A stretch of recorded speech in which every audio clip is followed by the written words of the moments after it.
Hello दोस्तों, गौतम अडानी इस इंसान को आपने आजकल के ट्रेंड्स में या फिर किसी सोशल मीडिया हैंडल पर तो जरूर से देखा होगा। 30 अगस्त सन 2022 में टुडे इंडिया द्वारा वर्ल्ड का तीसरा सबसे अमीर आदमी इन्हें ही बताया गया है। ब्लूमबर्ग बिलियनियर्स इंडेक्स के अनुसार गौतम अडानी को एशिया का पहला ऐसा व्यक्ति बताया गया है जो इस इंडेक्स में इतना ऊपर तक आ पाया है। मैं इन कुछ मिनटों में आपको गौतम अडानी के बारे में समझाने की कोशिश करूंगा। गौतम अडानी 24 जून 1962 अहमदाबाद गुजरात में पैदा हुए थे। इस गुजराती जैन परिवार में अडानी के 7 बहन भाई थे। ग्रेजुएशन करने के लिए अडानी ने गुजरात यूनिवर्सिटी में कॉमर्स में एडमिशन लिया, लेकिन सेकेंड ईयर में ही उन्होंने कॉलेज छोड़ दिया क्योंकि वो बिजनेस में ज़्यादा इंटरेस्टेड थे। यस, अडानी भी बिल गेट्स और मार्क जुकरबर्ग की तरह कॉलेज ड्रॉप आउट है।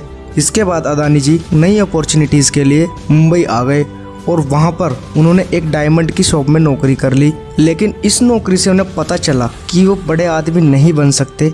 इसलिए उन्होंने खुद का बिजनेस स्टार्ट करने का सोचा और पिछली नौकरी का धंधा समझकर जवारी बाजार में डायमंड ब्रोकरेज की शुरुआत की। इस बिजनेस में भी उन्होंने थोड़ी अच्छी अर्निंग की। फिर 1981 में गौतम अडानी के बड़े भाई महासुख भाई अडानी ने अहमदाबाद में प्लास्टिक फैक्ट्री खरीदी और गौतम अडानी को कहा कि तुम यहाँ आ जाओ, इसके ऑपरेशंस को मैनेज कर लो। अब यहाँ पर उन्हें अपनी पहली अपॉर्चुनिटीज मिली। हुआ ये कि गौतम अडानी के बड़े भाई की कंपनी को हर साल 20 टन पीवीसी की ज़रूरत पड़ती थी, जो कि इंडिया में आईपीसीएल इतना नहीं दे पाता था। गौतम अडानी ने सोचा कि क्यों ना मैं इस मार्केट में एंटर कर जाऊं, और उन्होंने कांदला पोर्ट के थ्रू प्लास्टिक को इंपोर्ट करना स्टार्ट कर दिया। इसके बाद उन्होंने एग्रेसिवली अपने बिजनेस को एक्सपेंड किया।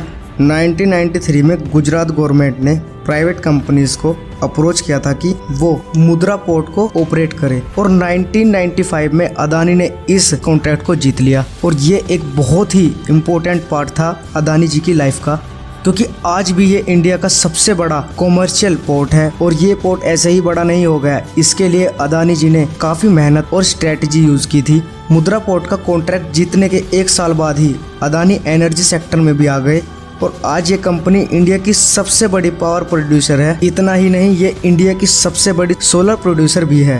1999 में अडानी ने कोयले में भी एंट्री कर ली। इसके अलावा अडानी खाने के ब्रांड्स में भी आ गए, जैसे कि फॉर्च्यून का तेल, soyabean oil, palm oil, sunflower oil, mustard oil etcetera.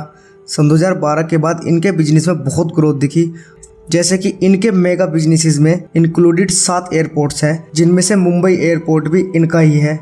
अभी अडानी ग्रुप में 7 ऐसी लिस्टेड कंपनीज हैं जिनके शेयर्स खरीदे जा सकते हैं। बिजनेस चलाना वैसे अपने आप में ही बहुत स्ट्रगल वाला काम होता है, लेकिन इसके अलावा 2 ऐसे बड़े इंसिडेंट हुए हैं जिसने अडानी जी को हिला कर रख दिया था। पहला इंसिडेंट 1997 में हुआ था। एक्चुअली गौतम अडानी और शांतिलाल पटेल कनावती क्लब से कार में जा रहे थे। एक स्कूटर पे 2 लोग आए और गन पॉइंट पर इन दोनों को रोक लिया। रोकने के बाद दोनों को किडनैप कर लिया गया और एक अननोन लोकेशन में ले गए। इस पर किडनैपर ने कहा कि अगर उन लोगों ने $1.5 मिलियन इन्हें नहीं दिए तो वो इन्हें मार देंगे। बट फॉर्चुनेटली किडनैपर्स ने बिना पैसे दिए ही उन दोनों को छोड़ दिया। एक और खतरनाक एक्सपीरियंस जो अडानी जी के साथ हुआ था वो था 26 नवंबर 2008 में मुंबई टेररिस्ट अटैक। उस अटैक के टाइम अडानी जी ताज होटल में ही थे।